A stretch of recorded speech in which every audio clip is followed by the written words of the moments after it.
کسی اور مقام پہ، کسی کے ولیمے میں، یا خود کسی نجی محفل میں، یا گھر میں کھانا کھاتے ہوئے اگر کوئی بچہ یا کوئی جوان حتیٰ بڑا زیادہ کھانا شروع کر دے اور پرخوری کا مظاہرہ کرے، تو کوئی بڑا اسے سمجھانے کے لیے عام طور پہ ایک جملہ استعمال کرتا ہے کہ میاں کم کھائیں، جینے کے لیے کھائیں، کھانے کے لیے نہ جییں، اتنا کھائیں کہ جی سکیں۔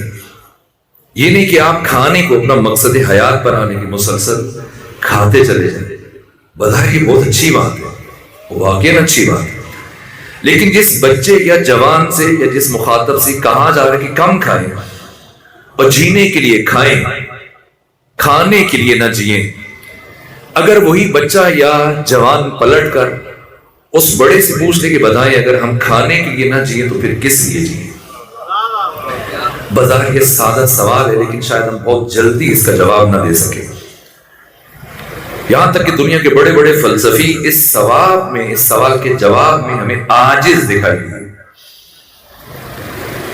امریکہ کا مایاناز فلسفی جس نے امریکہ کو نیو ورلڈ آرڈر کا نظریہ دیا، نظم نوین جہانی، اور امریکہ سے یہ کہا کہ پچھلی صدی انگریزوں کی، حالیہ صدی امریکہ کی اور آئندہ صدی اسلام کی، اور پھر کہا کہ اگر امریکہ یہ چاہتا ہے کہ آئندہ بھی اقوام عالم کا مستقبل اس کے ہاتھوں میں رہے تو اسے ان خطوط پر عمل کرنا پڑے گا اور ان امور کو آگے لے کے جانا ہوگا، اور جو اصول دیے یہ نیو ورلڈ آرڈر کا وہ نظریہ ہے، وہ اصول ہے جن پہ آج تک امریکہ چل رہا ہے۔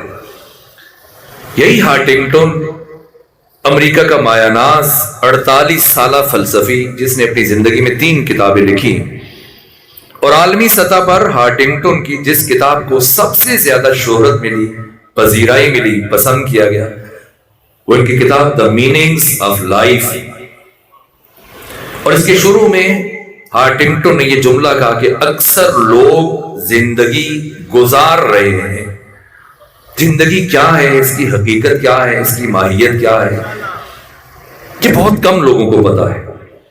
اور پھر 850 صفحات پر مشتمل اس کتاب پر مسلسل کوشش کی، مختلف آراء، نظریات، افکار کو بیان کیا، زور علمی صرف کیا، لیکن اگر اس کتاب کو پڑھا جائے تو قاری اس کتاب کے آخری مرحلے میں پہنچ کر اس نتیجے پہنچتا ہے کہ خود ہارٹنگٹن تو دنیا کو زندگی کی حقیقت بتانے چلے تھے، حیران، پریشان، سرگردان، الجھے ہوئے، تذبذب و تشکیک و شک و ریب کی کیفیت میں مبتلا، اور اسی کیفیت میں کتاب ختم ہو گئی۔ ہارٹنگٹن سے ہم پیچھے چلے جائیں، دنیا کے مایاناز فلسفی، اہل علم، اہل دانش، اہل معرفت، یہاں تک کہ کیلیفورنیا کی رصدگاہ کے ڈائریکٹر ڈاکٹر ایٹکن، اس عظیم مفکر اور فلسفی سے جب پوچھا گیا کہ آپ ہمیں حیات انسانی سے متعلق بتائیں اور کائنات سے متعلق کوئی حتمی بات بتائیں، کیا جواب دیا؟ کائنات اس طرح سے مرتب ہوئی کہ نہ اس کا پہلا ورق ہمارے سامنے ہے، نہ اس کا آخری ورق ہمارے سامنے ہے، ہم اس کائنات کے بارے میں کیا بات کر سکتے ہیں؟ اور اس کے بعد سر ولیم جینز، یہ مشہور فلسفی، جب ان سے یہی سوال کیا گیا تو کہا کہ ہم لوگ حقیقت مطلقہ تک پہنچنے سے عاجز ہیں، اور کہا ہم فلسفیوں اور سائنسدانوں کی مثال مشہور عالم تمثیل افلاطون کی سی ہے کہ ہم زنجیروں میں جکڑے ہوئے غار کے دہانے بیٹھے ہیں، اندھیرے کی طرف منہ ہے، اجالے کی طرف پشت ہے، جو کچھ نظر آتا ہے سب چلتی پھرتی پرچھائیاں ہیں، اور کبھی کبھی امید کی ایک مدھم سی کرن نظر آتی ہے، وہ ممکن ہے کہ وہ بھی فریب نظر ہو۔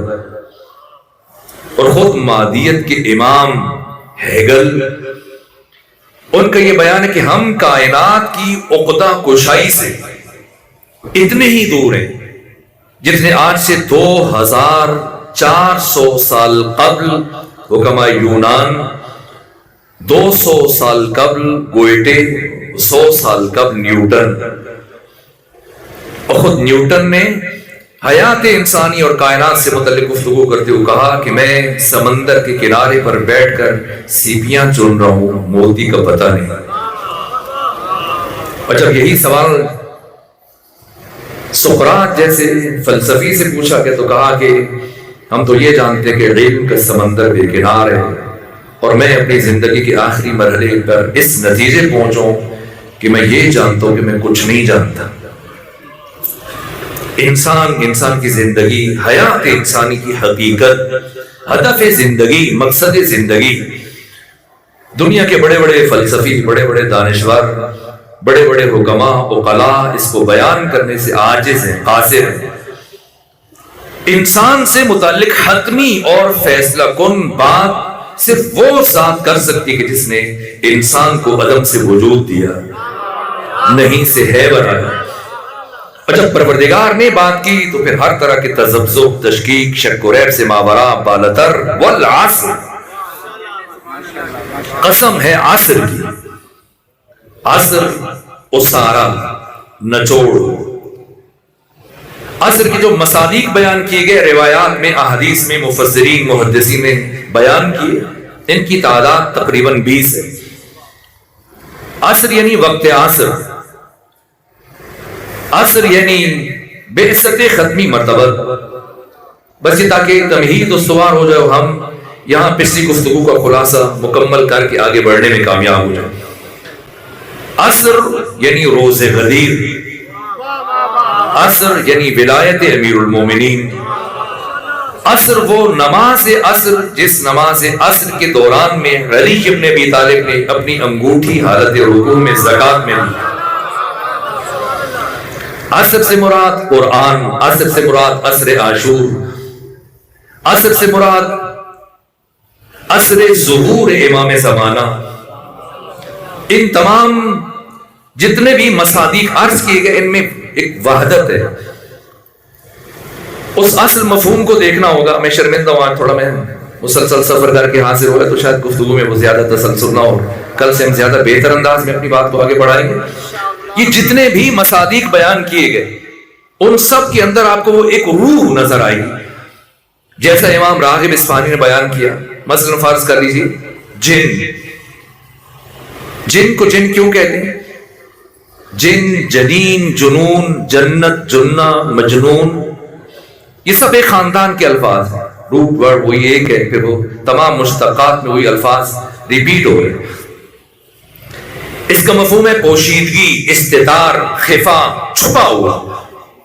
جن کو جن کیوں کہتے ہیں؟ اسی کے چھپا ہوا ہے، دکھائی نہیں دیتا۔ ممکن ہے کہ ہمارے داہنے بائنے آگے پیچھے جن موجود ہوں، وہ بھی کچھ سن رہے ہوں، لیکن ہمیں دکھائی نہیں دے رہے۔ ہاں، علی صرف انسانوں کے امام تو نہیں، یہ امام شافعی جن کا میں نام لے رہا تھا، یہ ان کا شعر ہے امام شافعی۔ اور امام شافعی نے کوشش کی کہ جن کے باقی جو مشتقات ہیں ان کو بھی ایک شعر میں ذکر کریں، اور کوشش کر کہ وہ 3 مشتقات کو اس شعر کے اندر منتقل کرنے میں کامیاب ہوا۔ ہر شعر میں اس کے مشتقات کو الگ لفظ میں استعمال کیا، الگ معنی میں، کہ علی حبہ الجنہ، جنہ مانی ڈھال۔ یہ امام شافعی جو یہ شعر کہا کہ مات الشافعی ولم یعرف علی ربہ ام ربہ اللہ۔ عجیب انسان ہے امام شافعی، کہا کہ علی حبہ الجنہ، جنہ یعنی ڈھال، علی کی محبت گناہوں کے خلاف ڈھال ہے۔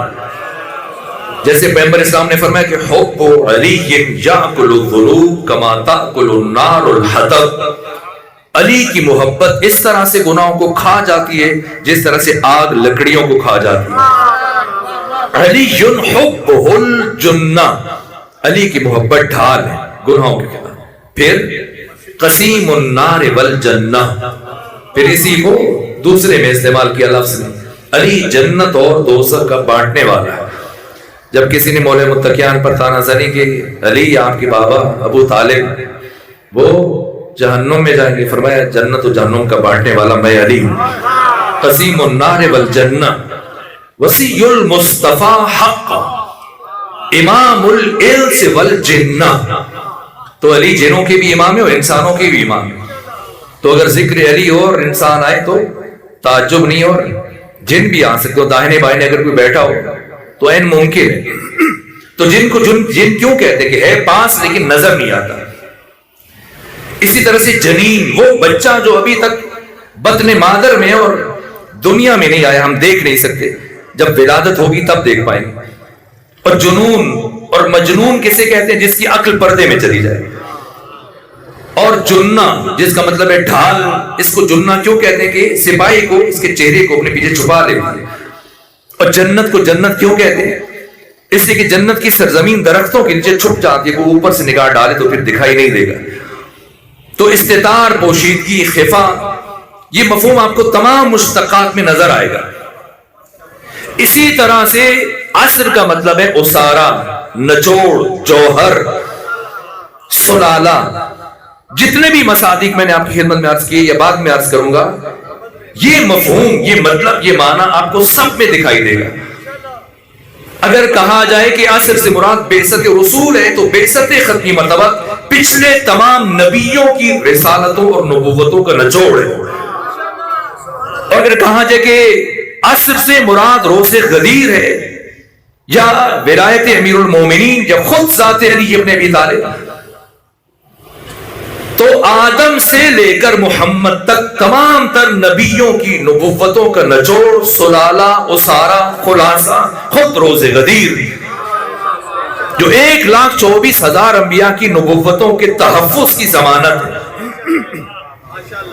اور اگر عصر کا مصداق قرآن بیان کیا جائے تو خود قرآن بھی اسارہ ہے تمام آسمانی صحیفوں کا، تمام آسمانی کتابوں کا، تورات، انجیل، زبور، جو کچھ ان سب میں بیان ہوا خدا نے قرآن میں سب جمع کیا. یہ اسارہ ہے، یہ نچوڑ ہے. اور اگر عصر سے مصداق بیان کیا جائے، عصر عاشور، تو عصر عاشور اگر مورخ اسے بیان کرے گا تو سال کے 12 مہینوں میں سے کسی ایک مہینے کا ایک دن اگر مورخ کی دید سے دیکھیں. لیکن وہ دید جو ثانی زہرا نے عبید اللہ ابن زیاد کے دربار میں کھڑے ہو کے بیان کی، اس کے سوال کے جواب میں، اگر اس دید سے، اس زاویہ دید سے اور اس افق پر کھڑے ہو کر وہ اینک جو ثانی زہرا نے بشر کے سپرد کی، وہ اینک لگا کے انسان دیکھے، تو پھر عصر عاشور اور روز عاشور وہ دن جس دن سورج طلوع ہوا لیکن غروب نہ ہو سکا، اصل سے لے کر ابد تک تمام سلسلہ زمان پر حاکم ایسا دن جو زمان و مکان سے ماوراء بالاتر، ایسا دن کہ کائنات میں جتنی خوبیاں، کمالات، فضیلتیں، عزتیں، شرف تمام آسمانی صحیفوں میں ذکر ہوئے، آسمانی کتابوں بیان ہوئے، جو انبیاء کی زبان سے جو خوبیاں بیان ہوئی، جو پروردگار انسانوں میں دیکھنا چاہ رہا تھا، وہ مختلف زمانوں میں، مختلف اوقات میں، مختلف افراد میں جزوی طور پر ان کا ظہور ہوتا رہا. لیکن تاریخ بشر میں، تاریخ آدم میں، تاریخ عالم میں، تاریخ خاتم میں، تاریخ انسانی میں وہ تمام ممکنہ کمالات اور وہ تمام کمالات جو ایک ایک کر کے بیان ہوتے رہے، وہ سارے کمالات مجسم ہوئے روز عاشور ذات حسین اور حسین ابن علی کے ساتھیوں میں. اور کوئی ایک کمال فرض نہیں کیا جا سکتا جس کا ظہور ان 8 دنوں میں کربلا میں نہ ہوا. اور ان فضائل کا نقطہ عروج روز عاشور میدان کربلا. کربلا کیا ہے اور عاشورہ کیا ہے؟ کربلا وہ سرزمین اور عاشور وہ دن جس سرزمین پر اور جس دن میں ہر علم عمل کے سانچے میں ڈھل گیا، فکر تہذیب کے سانچے میں ڈھل گئی، نظریہ تمدن بن گیا. ایسی ثقافت، ایسی تہذیب، ایسا تمدن کہ دنیا میں کتنی تہذیبیں آئیں، 8,500 سالوں میں انسان اب تک 21 تہذیبیں گزار چکا ہے. قوم عاد، قوم سمود کی تہذیب جو 2,500 سال تک دنیا میں جاری رہی لیکن آج نام و نشان نہیں. لیکن جو تہذیب روئے زمین پر، سرزمین کربلا پر حسین ابن علی نے آغاز کی، یہ قافلہ صرف 8 دن قیام پذیر رہا لیکن کربلا سے نکل کر پورے عالم میں ہمیشہ کے لیے پھیل گیا. یہ حسین کی تہذیب ہے، سرمدی، لازوال، آفاقی، ہمگیر، یونیورسل. اور عصر سے مراد عصر ظہور امام زمانہ.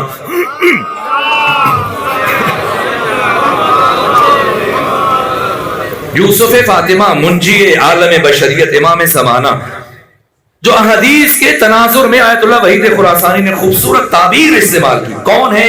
یوسف فاطمہ امام زمانہ، کہ اگر آدم سے لے کر عیسیٰ تک اور محمد سے لے کر امام عسکری تک نبوت، رسالت، امامت، ولایت، عصمت و طہارت کے ان سارے پھولوں کا رس کشید کیا جائے، عطر کشید کیا جائے، خوشبو بنائی جائے، تو اس عطر اور خوشبو کا نام یوسف فاطمہ امام زمانہ عجل اللہ تعالی فرج شریف.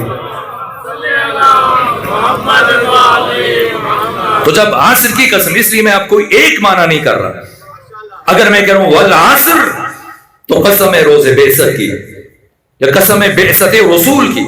والعصر قسم ولایت علی کی، والعصر قسم روز غدیر کی، والعصر قسم ذات علی کی، والعصر قسم اس نماز عصر کی جس نماز عصر میں علی ابن ابی طالب نے اپنی انگوٹھی حالت رکوع میں زکات میں ادا کی. والعصر قسم روز عاشور کی، والعصر قسم قرآن کی، والعصر قسم امام زمانہ کی، عصر ظہور کی. ان الانسان لفی خسر، کوئی شک و تردید نہیں. ان الانسان حرف تاکید اور تاکید در تاکید. ان الانسان لفی خسر، انسان جب الف لام آ جائے تو اس کا مطلب یہ کہ ہر انسان، کسی خاص انسان سے خطاب نہیں کیا جا. جیسے میں نے مثال دی تھی سیب، وہ جو درخت پہ لگا ہے ابھی ابتدائی مرحلے میں وہ بھی سیب کہہ رہا ہے. وہ جو کچا ہے وہ بھی سیب ہے، جو پک چکا ہے وہ بھی سیب ہے، جو سبز رنگ کا ہے وہ بھی سیب ہے، جو سرخ ہے وہ بھی سیب ہے، جو ترش ہے وہ بھی سیب ہے، جو شیرین اور میٹھا ہے وہ بھی سیب ہے، جو درخت پہ لگا ہے وہ بھی سیب ہے، جو اتار کر بیکنے کے لیے بازار میں آ گیا وہ بھی سیب ہے، جسے آپ خرید کے گھر لے کے آگے وہ بھی سیب ہے، جو فریج کے اندر پڑا ہے وہ بھی سیب ہے، جو ٹیبل کے اوپر کٹنے کے لیے کھانے کے لیے تیار ہے وہ بھی سیب ہے. یہ سب سیب کے مصادیق ہیں اور جتنی بھی چیزیں. اسی طرح سے انسان، الانسان یعنی صبح ازل سے لے کے شام ابد تک روئے زمین پر آنے والا ہر انسان، اور وہ جو قیامت تک آئیں گے، ان کا تعلق کسی قوم سے، نسل سے، قبیلے سے، کسی بھی خطے سے، کسی بھی زبان سے، کسی بھی نسل سے، ہر انسان فی الخسر، خسارے. لفی پھر لام تاکید ہے، خسر خسارہ، یہ نہیں کہا انسان نقصان میں، خسارہ. اس لیے کہ ہر نقصان خسارہ نہیں ہوتا، خاص قسم کے نقصان کو خسارہ کہا جاتا ہے. مثلا اگر کسی کا اگر 40-50 ہزار روپے کھو جائے، گر جائے، کسی کی جیب کٹ جائے، یا کسی کی مثلا گاڑی چوری ہو جائے، یہ نقصان ہے، اسے ہم خسارہ نہیں کہیں. خسارہ کس نقصان کو کہیں گے؟ ایسا نقصان کہ اگر کوئی تاجر ہے، کاروبار کرنا چاہتا ہے اور ایک رقم لے کے وہ بازار گیا ہے، مارکیٹ میں گیا ہے، 50 لاکھ ہے، 1 کروڑ ہے، 2 کروڑ ہے، وہ لے کے گیا، اس نے کام شروع کیا، اور اب اسے نقصان ہوتے ہوتے اتنا نقصان ہوا کہ اس کی اصل پونجی، وہ جو سرمایہ لے کر گیا تھا 50 لاکھ یا 1 کروڑ یا 2 کروڑ، اگر وہی سرمایہ نابود ہو جائے، ختم ہو جائے، اسے کہا جائے گا خسارہ. پروردگار نے انسان کے لیے لفظ خسارہ استعمال کیا. فرمایا ان الانسان لفی خسر، ہر انسان خسارے میں. کیا مطلب؟ یعنی ہم نے دنیا کے بازار میں اس انسان کو تجارت کے لیے بھیجا ہے. کیا دے کے بھیجا ہے؟ کس سے تجارت کرے گا؟ وہ سرمایہ کیا ہے؟ وہ سرمایہ اس انسان کی زندگی ہے، اس کی عمر ہے، اس کی حیات ہے. یہ لمحے، یہ ساعتیں، یہ وقت، یہ گھڑیاں، یہ منٹ، یہ گھنٹے، یہ دن، یہ شب و روز، یہ صبح و مساء، شام و سحر، لیل و نہار، یہ مہینے، یہ سال، جیسے جیسے وقت گزر رہا ہے، یہ سرمایہ ہے انسان کے لیے. یہ لمحات، یہ وقت کی زندگی، یہ ایک ایک پل انسان کے پاس گرن بہا سرمایہ، جس کے عوض میں انسان نے تجارت کرنی ہے. کس کے ساتھ تجارت کرنی ہے؟ خدا کے ساتھ تجارت کرنی ہے. ایسی ذات کے ساتھ تجارت کرنے کے لیے بھیجا گیا ہے جو اس کی کم ترین چیز کی بھی قیمت لگاتا ہے. سورہ زلزال کی آیت نمبر 7 میں فرمایا فَمَن يَعْمَلْ مِثْقَالَ ذَرَّةٍ خَيْرًا يَرَهُ. جو ذرہ برابر نیکی کرے گا، ایسے نہیں کہ اس کو حساب میں نہیں لایا جائے گا، نہ، وہ اس کی خیر دیکھے گا۔ اور پھر دوسرے مقام پہ فرمایا اضعافا مضاعفا، 700 گنا زیادہ اجر دے گا۔ پھر تیسرے مرحلے فرمایا کہ انسان کا عمل محدود ہے، لیکن جو اسے اجر ملے گا یہ لامحدود ہے۔ یہاں کے لمحے، وہاں کی نہ ختم ہونے والی صدیاں، اور یہ زندگی جو انسان کو دے کے بھیجی گئی ہے، اس کی قیمت کیا ہے؟ عام طور پہ میں بھی ایک زمانے میں جب مولانا صاحب کے پاس پڑھنے کے لیے جاتا تھا تو نماز وغیرہ جب وہ سکھا رہے تھے، نماز کی اہمیت کو بیان کرنے کے لیے وہ فرمایا کہ بھائی نماز بہت اہم ہے، اور قبر میں سب سے پہلے نماز سے متعلق سوال ہوگا۔ اور میں بھی ایک عرصے تک یہی سمجھتا رہا کہ ایسے ہی ہوگا، لیکن پھر جب میں نے احادیث کا مطالعہ کیا تو سمجھا کہ نہ، ایسے نہیں، قبر میں سب سے پہلے نماز سے متعلق نہیں پوچھا جائے گا۔ نماز کی بات تب آئے گی جب اعمال کا دفتر کھلے گا۔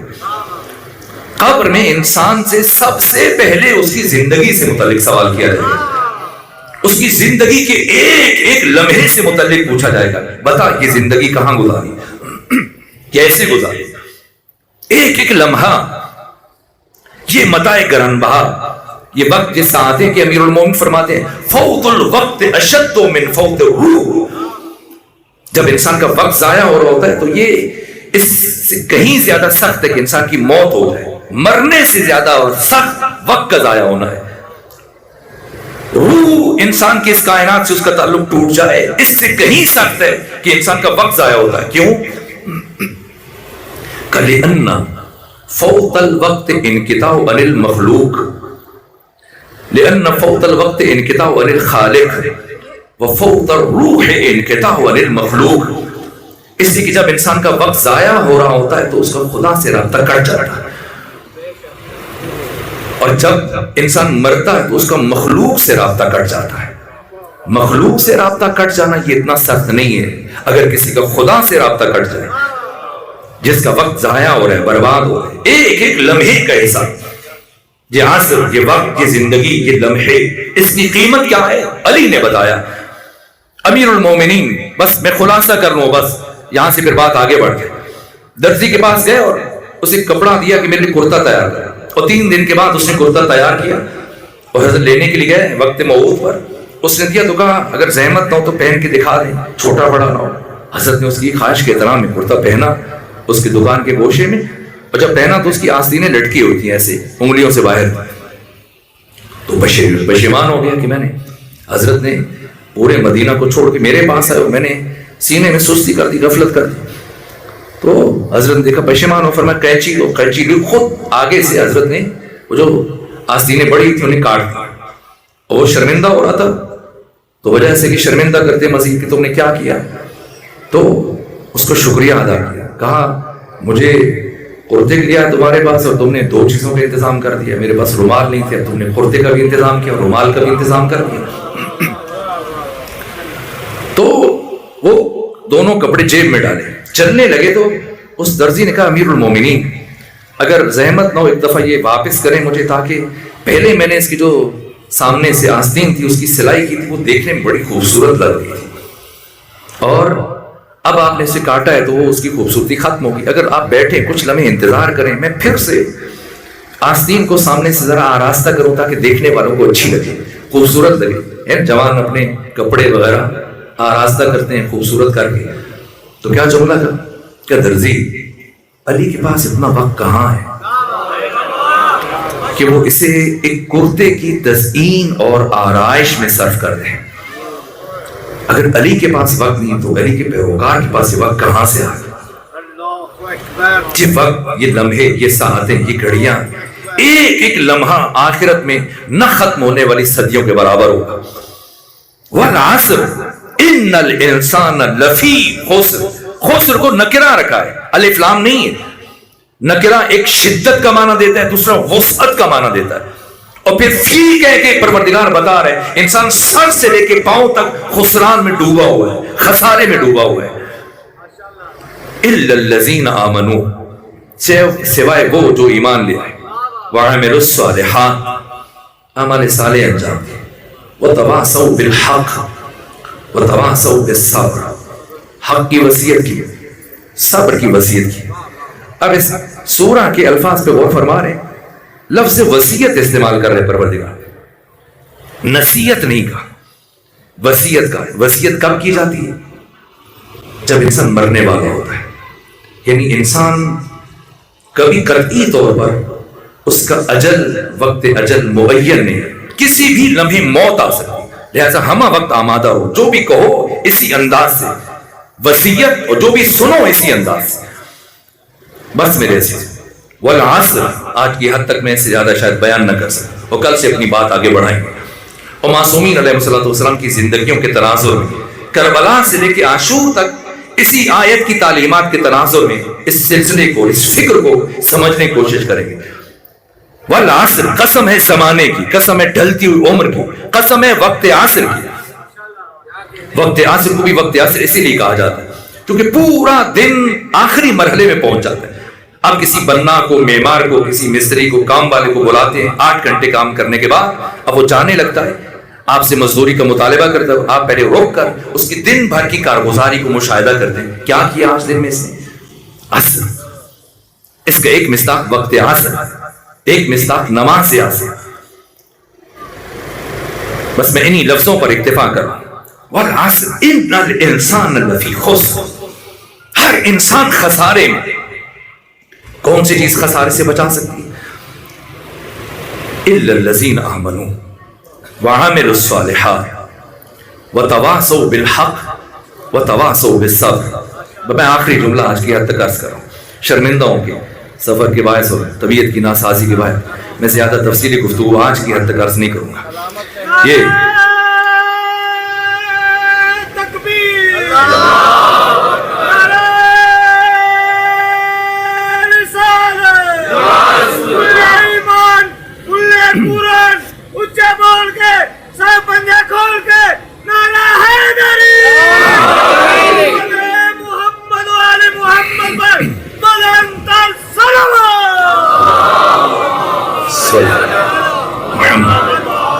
یہ لمحے خود انسان کا صفحہ تقدیر اس کے ہاتھوں پر کھلا ہوا ہے.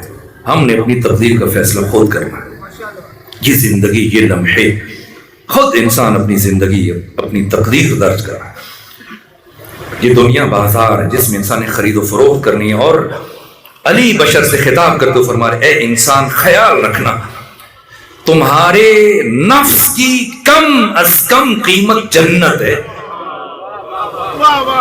اس سے کم پہ خود کو نہ بیچنا. وقت نہیں میں زیادہ وضاحت عرض کروں، بس تمام ہوا. کم سے کم، اس سے کم پہ خود کو نہ بیچنا. تمہاری زندگی کی قیمت، ان نفسوں کی قیمت، ان گھڑیوں کی قیمت، ان ساعتوں کی قیمت، ان لمحات کی قیمت، اس متاع گران بہا، اس زندگی، اس عمر کی قیمت کم از کم جنت ہے. اس سے کم پہ خود کو نہ بیچنا. جب علی کہہ رہے ہیں اس سے کم پہ خود کو نہ بیچنا، یعنی اس سے زیادہ کی بھی یہ زندگی بک سکتی ہے.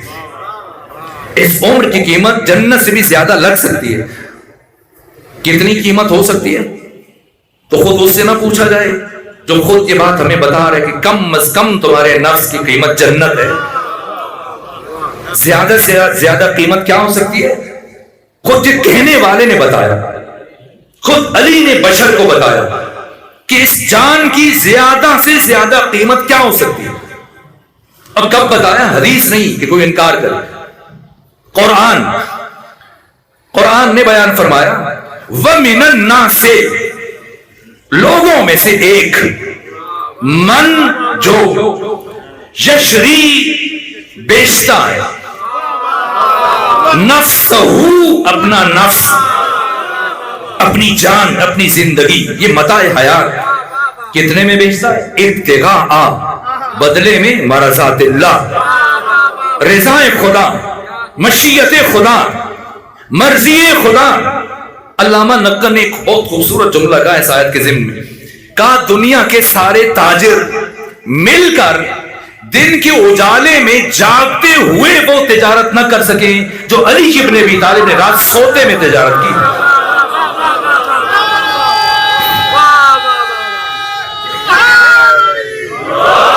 کیا بیچا، کیا خریدا؟ شب ہجرت علی نے اپنا نفس خدا کو بیچ دیا، اور بدلے میں کیا خریدا؟ رضا خدا، مشیت خدا، مرضی خدا۔ کیسی عجیب تجارت ہے، نفس بیچا۔ آج لوگ بیٹھ کر سوشل میڈیا، مجھے بھی بہت ہی تکلیف ہوتی ہے جب دیکھتا ہوں کہ بعض راشن فکر جو خود کو اپنے تئیں روشن فکر سمجھتے ہو، کہتے ہیں کہ علی ابن ابی طالب نے پیغمبر اسلام کی رحلت کے اتنے دن گزرنے کے بعد فلاں کی بیعت کر دی، یا پھر سیدہ زہرا کی شہادت کے چند دن گزرنے کے بعد فلاں شخص کی بیعت کر دی۔ علی ابن ابی طالب کے ساتھ کسی کی بیعت کی نسبت دینے سے پہلے اس آیت کو قرآن سے نکالنا ہوگا، اسی کی ایک آیت کا انکار پورے قرآن مجید کے انکار کے مترادف ہو جائے گا، ورنہ جب تک یہ آیت ہے بتاتی رہے گی کہ علی کون ہے۔ علی وہ جس نے شب ہجرت اپنا نفس خدا کو بیچا اور خدا کی رضا خود خریدی۔ تو جب علی نے اپنا نفس بیچ دیا تو اب نفس علی کہاں ہے؟ جسے بیچا اس کے پاس، کس کے پاس؟ یعنی خدا کے پاس ہے۔ اور رضائے خدا جس نے خریدی، کس نے خریدی؟ علی نے خریدی۔ تو نفس علی خدا کے پاس، رضائے خدا علی کے پاس۔ اب اگر کسی کو علی سے بیعت لینے کا اتنا ہی شوق ہے تو خدا کے پاس چلا جائے، اس لیے کہ نفس علی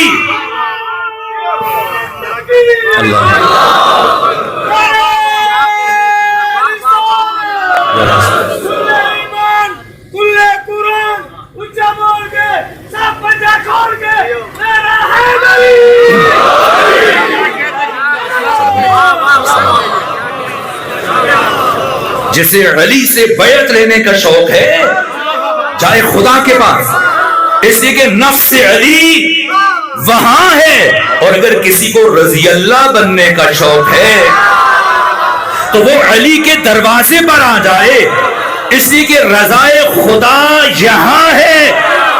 اگر اس کا سر علی کے دروازے پر جھک گیا تو رضی اللہ بن جائے گا، اور اگر سر نہ جھکا اور وہ بدبخت علی کے مقابلے میں آ گیا، رضی اللہ تو نہیں بنے گا، لعنت اللہ علیہ یقیناً بن جائے گا۔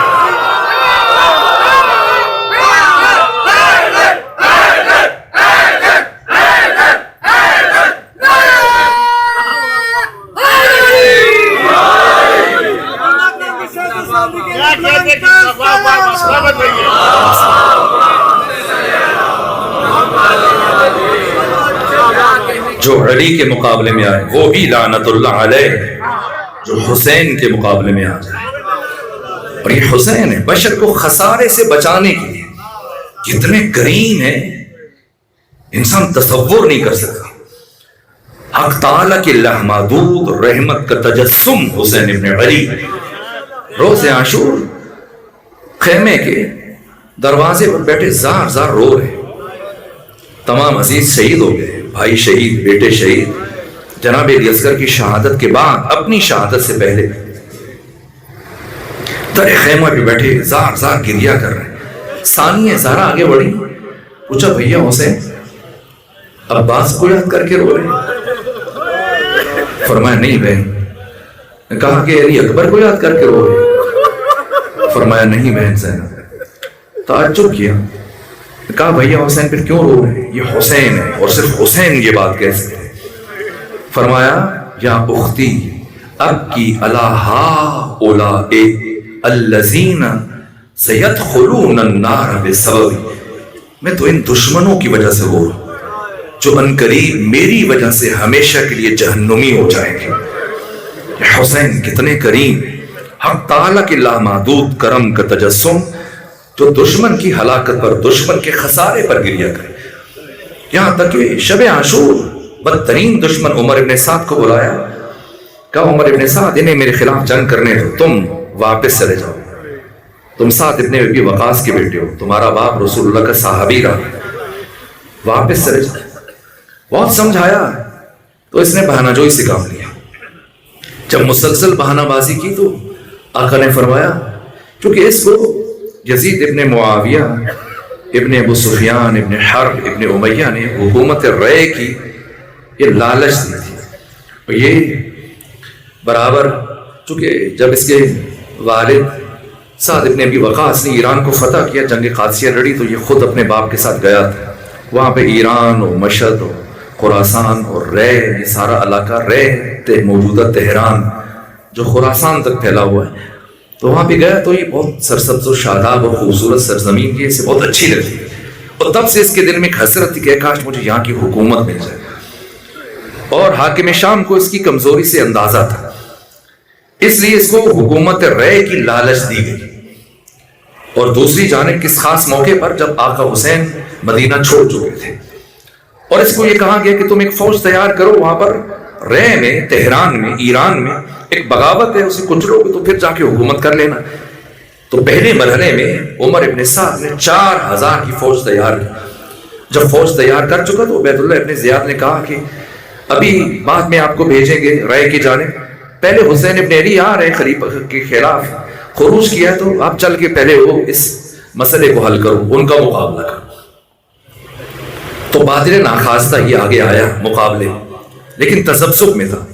بیٹوں سے مشورہ لیا تو ایک نے کہا کہ نہ، اپنی آخرت کو دنیا کے بدلے میں نہ بیچو۔ دوسرے بیٹے نے مشورہ دیا کہ آخرت ادھار ہے، دنیا نقد ہے، تو نقد حاصل کرو۔ ادھار پر نقد کو نظر انداز کرنا یہ حماقت ہے۔ تو کئی راتیں جاگ کر عمر بن سعد اس نتیجے پہنچا، اور پھر امام کے مقابلے میں آئے۔ جب امام نے سمجھایا تو اس نے بہانہ جوش سے کام لیا۔ تو جب یہ چلا تو امام نے فرمایا عمر بن سعد یاد رکھنا تمہیں رے کی گندم نصیب نہیں ہوگی۔ یہ چلا ہنستے ہوئے کہنے لگا اے حسین، اگر مجھے رے کی گندم نصیب نہیں ہوگی تو میں جو کھا کے گزارا کر لوں گا۔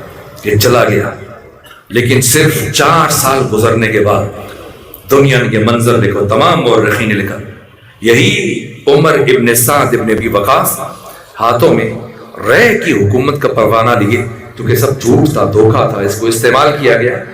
تو اب یہ وہ تحریر لیے گلیوں میں پھرتا تھا اور نیم پاگل ہو چکا تھا، یہاں تک کہ کسی نے روک کر اسے پوچھا کہ عمر ابن سعد بتاؤ وہ حکومت رے کا وعدہ کیا ہوا؟ تو اس نے سورہ عصر کی تلاوت کی کہ خدا نے قرآن میں سچ فرمایا والعصر ان الانسان لفی خسر، ہر انسان خسارے میں۔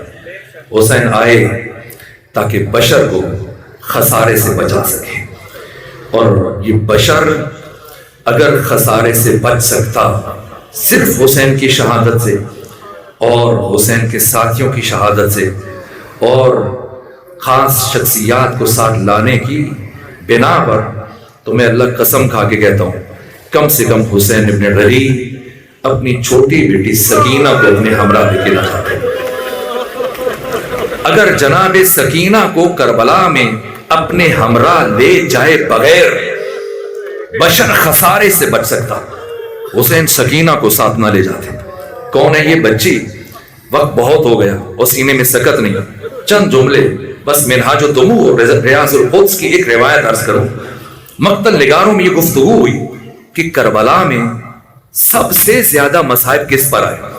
تو مقتل نگاروں نے لکھا جو پہلے شہید ہوا اس کی مصیبت کم ہے، جو بعد میں شہید ہوا اس کی مصیبت زیادہ ہے۔ کیوں؟ کربلا میں مرنے سے زیادہ مشکل کام جینا تھا۔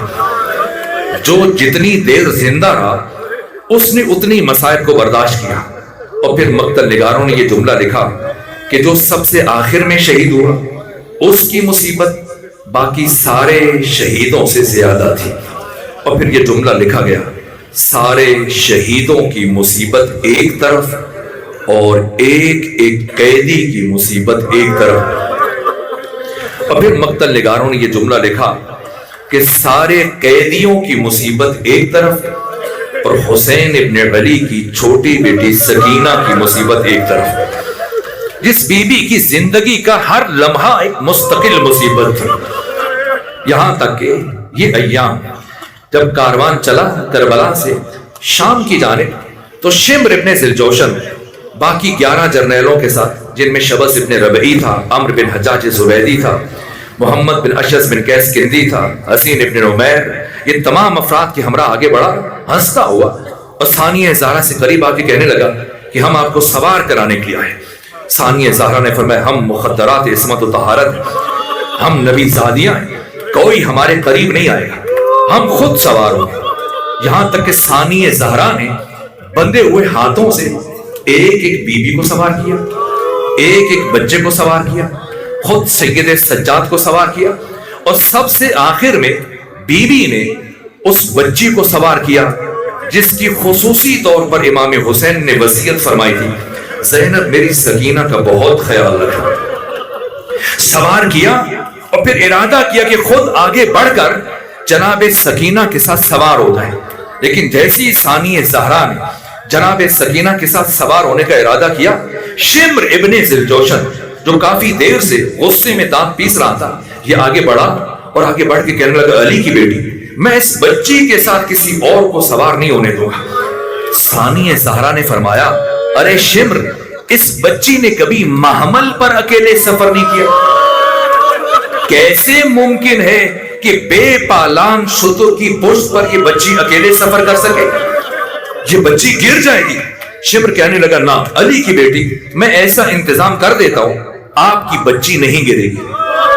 سنیں اس شقی نے کیا کیا، اس نے زمین سے رسی کا ایک ٹکڑا اٹھایا اور اس رسی کا ایک سرا جناب سکینہ کے ایک پاؤں کے ساتھ باندھ دیا اور اونٹ کے نیچے سے گزار کر اس رسی کا دوسرا سرا بی بی کے دوسرے پاؤں سے باندھا اور کہنے لگا دیکھیں میں نے کیا خوب انتظام کیا۔ قافلہ چل پڑا، منزلیں طے ہونے لگی، شہر گزر رہے ہیں، دیہات گزر رہے ہیں، صحرا گزر رہے ہیں، جنگل گزر رہے ہیں، آبادیاں گزر رہی ہیں، یہاں تک کہ یہ رسی اونٹ کی جلد کے ساتھ رگڑ کھاتی رہی اور کسی مرحلے پر پہنچ کر یہ رسی اتنی کمزور ہوئی کہ بالآخر یہ رسی کھل گئی۔ کب؟ کس مرحلے میں؟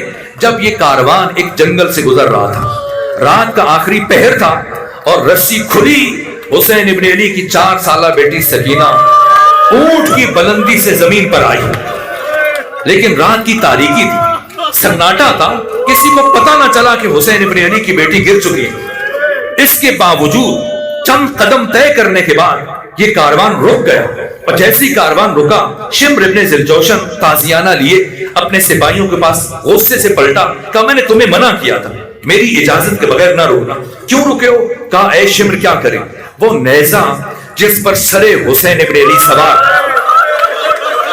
یہ نیزہ زمین میں گڑ گیا ہے اور اٹھانے کے باوجود نہیں اٹھا ہے۔ شمر ہے، قاتل حسین ہے، کہہ سکتا تھا ایک نہیں اٹھا پا رہے ہو، 2 اٹھاؤ، 3 اٹھاؤ، لیکن نہ، جانتا ہے کہ سر حسین کیسے آگے بڑھے گا۔ اس شقی نے تازیانہ ہاتھ میں لیا، چلتا ہوا امام سجاد کے پاس آیا اور آ کر امام سجاد کی پشت پر تازیانوں کی بارش کر دی۔ اتنے تازیانے مارے امام سجاد کی پشت پر کہ خون بہنے لگا، یہاں تک کہ کہا اے سید سجاد اپنے بابا حسین سے کہیے یہاں سے آگے بڑھے، یہاں سے آگے چلے۔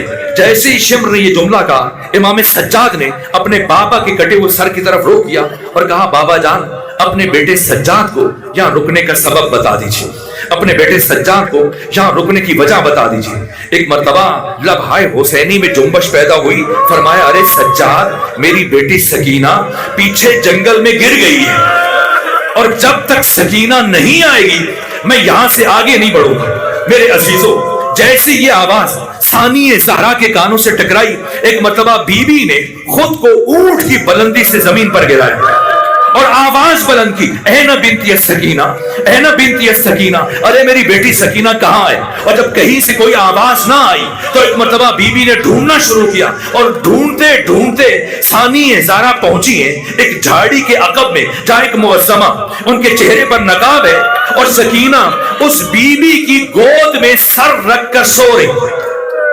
ثانیہ زہرا آگے بڑھی اور حیرت سے سوال کیا ارے بی بی آپ کون ہیں؟ جب ساری دنیا ہماری دشمن بن چکی ہے تو آپ اس بچی سے اتنی نوازش کر رہی ہیں، اور یہ بچی تو کربلا سے لے کے اب تک سارے سفر میں جاگتی رہی ہے، آپ کی گود میں کیسے سو گئی؟ ایک مرتبہ اس بی بی نے اپنے چہرے سے نقاب ہٹایا، فرمایا ارے زینب پہچانو، اگر میں اس بچی سے نوازش نہیں کروں گی پھر اور کون کرے گا؟ اور اگر یہ بچی میری گود میں نہیں سوئے گی پھر کس کی گود میں سوئے گی؟ ارے یہ وہی گود ہے جس گود میں اس بچی کا بابا حسین آرام کیا کرتا تھا۔